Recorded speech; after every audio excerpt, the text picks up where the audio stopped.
ये कहानी है सरिता की, जो एक छोटे से गांव में अपने पति केशव और 4 साल के बेटे बंटी के साथ रहती थी। अरे सुनती हो? अरे कहाँ हो? जी आई। क्या हुआ जी, बड़े खुश लग रहे हो? अरे बात खुशी की ही है। अपने सरपंच जी के बेटे का लगन होने वाला है। हमें भी न्योता दिया है उन्होंने, तो तैयार रहना। अरे वाह, पर इतने बड़े घर की शादी है तो थोड़ा ठीक से चलना होगा ना। हाँ वो तो है, वहाँ शहर के भी बड़े बड़े लोग आएंगे।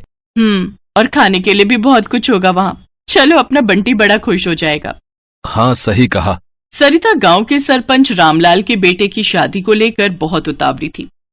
कुछ दिनों बाद शादी का दिन भी आ गया। केशव सरिता और बंटी को लेकर शादी में पहुंचा। पंडाल में एक से बढ़कर एक लजीज व्यंजन सजे हुए थे, मगर सरिता और केशव की नजर बस पालक पनीर के बर्तन पर ही अटकी हुई थी।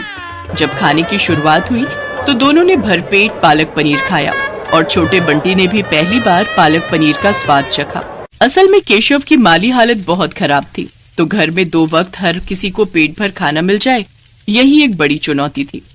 ऐसे में ये दावत उनके लिए किसी सौगात से कम नहीं थी। तीनों ने शादी की दावत अच्छे से खाई और फिर अगले दिन, माँ मुझे वो खाना है। क्या बेटा, क्या खाना है मेरे बच्चे को? वही जो हमने कल खाया था, हरा हरा सा, जिसमें वो सफेद सफेद डब्बे थे। अच्छा वो, अरे मेरे प्यारे लल्ला, उसे पालक पनीर कहते हैं। हाँ माँ, वही पागल पनीर। अरे मेरा लल्ला, ठीक है ठीक है, मैं अपने लल्ला के लिए बना दूंगी पागल पनीर। ठीक है माँ। हंसी हंसी में सरिता ने बंटी से पालक पनीर बनाने का वादा तो कर दिया, लेकिन वो खुद नहीं जानती थी कि वो ये करेगी कैसे। केशव एक छोटा किसान था। जब उसकी फसल बिकती थी तभी थोड़े बहुत पैसों का इंतजाम हो पाता था और उन्हीं पैसों में अगली फसल तक का खर्चा चलाना होता था। और ये बात सरिता भी अच्छे से समझती थी। उफ, बंटी से बोल तो दिया, पर पालक पनीर बनाने में तो बड़ा खर्चा होगा और अभी तो बहुत तंगी है। इनसे बात भी की तो बहुत गुस्सा करेंगे, अब क्या करूं मैं। इसी उधेड़-बुन में सरिता का पूरा दिन निकल गया। फिर अगले दिन सुबह उठते ही सरिता को चिंता होने लगी, क्योंकि उसने केशव से रुपए मांगे नहीं थे और बंटी सुबह से ही पालक पनीर खाने की जिद कर रहा था। सरिता बुझे मन से रसोई में गई और जाकर आटा गूंथने लगी। तभी उसे एक ख्याल आया। वो जल्दी से पड़ोसी के खेत से थोड़े से ताजे पालक के पत्ते मांग कर ले आई। फिर उसने गुथे आटे की लोई के चौकोर टुकड़े करके उन्हें अच्छे से पकाया और उन्हें पालक पकाकर उसमें बिल्कुल पनीर की तरह डाल दिया। और फिर, माँ जल्दी लाओ ना, पागल पनीर बना नहीं क्या अब तक? बन गया लल्ला, लो, ये रहा। अरे वाह, आज तो मजा ही आ जाएगा। हाँ मेरे बच्चे, लो अब जल्दी से खाओ।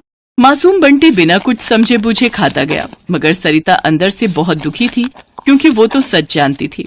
फिर उसी शाम, बाबा आपको पता है माँ ने आज क्या बनाया? अब क्या बनाया बेटा? माँ ने आज वो शादी वाला पागल पनीर बनाया खाने में। क्या? अच्छा। उसे पालक पनीर कहते हैं बेटा। केशव बंटी की बात पर हंसा, पर वो हैरान भी था कि आखिर पालक पनीर बनाने के लिए सरिता पैसे कहाँ से लाई। उसने फौरन अंदर जाकर सरिता से पूछा, सरिता, वो बंटी बता रहा था कि तुमने पालक पनीर बनाया है। जी मैं लाओ, थोड़ा सा हमें भी चखा दो फिर। सरिता को कुछ समझ नहीं आ रहा था कि वो केशव को क्या कहे, तो फिर उसने बिना कुछ सोचे समझे केशव के सामने भी वही पालक की सब्जी लाकर रख दी, जिसमें पनीर की जगह आटे के चौकोर टुकड़े थे। पहला निवाला खाते ही केशव को सारी बात समझ में आ गई। उसने कुछ नहीं कहा, लेकिन जब उसने सरिता की तरफ देखा तो उसकी आंखों में आंसू थे।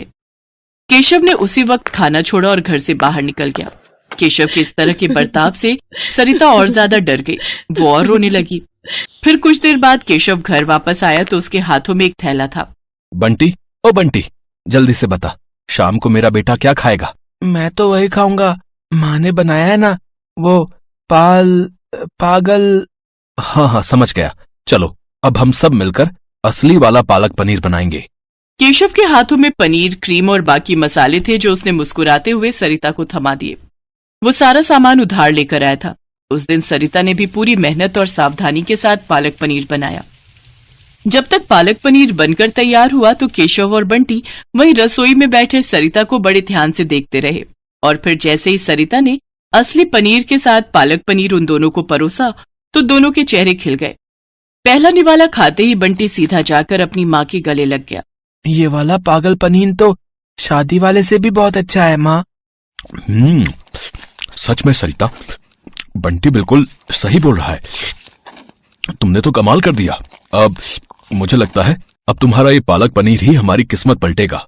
जी मैं कुछ समझी नहीं, आप कहना क्या चाहते हो? देखो, मैं कई दिनों से खेती छोड़कर एक ढाबा खोलने के बारे में सोच रहा था। खेती की जमीन तो है ही अपने पास, उसी में एक छोटा सा ढाबा चलाने के बारे में सोच रहा था। लेकिन बस ये नहीं समझ पा रहा था कि अच्छा खाना बनेगा कैसे, जो लोगों को पसंद भी आए और खाना बनाने के लिए किसी को मजदूरी भी ना देनी पड़े।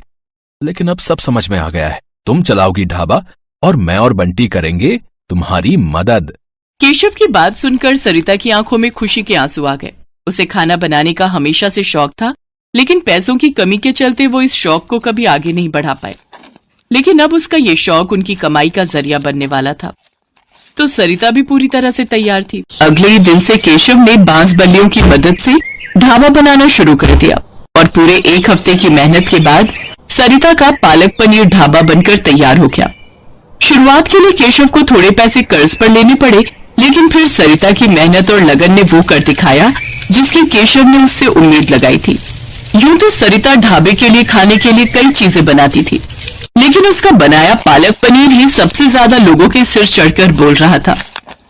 भाई वाह, मजा ही आ गया भाई। भैया, पालक पनीर में इससे पहले ऐसा स्वाद नहीं आया, बता रहे। गजब बना भैया, गजब, कसम से। किसने बनाया वैसे? कोई खास कारीगर है क्या आपके पास? है? जी हाँ, है ना। और वही इस ढाबे की असली मालकिन भी है। वो मेरी पत्नी सरिता, उसी ने बनाया है सब कुछ। अरे वाह, ये तो बहुत बढ़िया बात है भैया। तो फिर ठीक है, देखो भैया, अगले महीने मेरे घर में दावत है, तो दावत के खाने का पूरा ऑर्डर आपका है। बस इतना बताओ कि एडवांस कितना देना है। अरे आपका बहुत बहुत शुक्रिया साहब, लेकिन खाने में क्या क्या बनाना है पहले ये तो बताइए।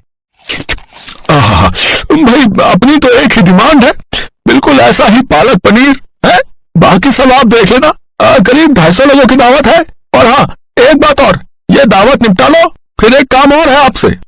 जी वो क्या? मेरा बेटा इंटरनेट पर हुनरमंद लोगों की वीडियोस बनाकर डालता है। हाँ, और मुझे पूरा विश्वास है कि आपका ढाबे का वीडियो इंटरनेट पर धमाल मचा देगा। सरिता के बनाए पालक पनीर और उसके ढाबे को अब पहचान मिलने जा रही थी। केशव और सरिता बहुत खुश थे, लेकिन सबसे ज्यादा खुश था बंटी। आखिर हर रोज उसका मनपसंद पागल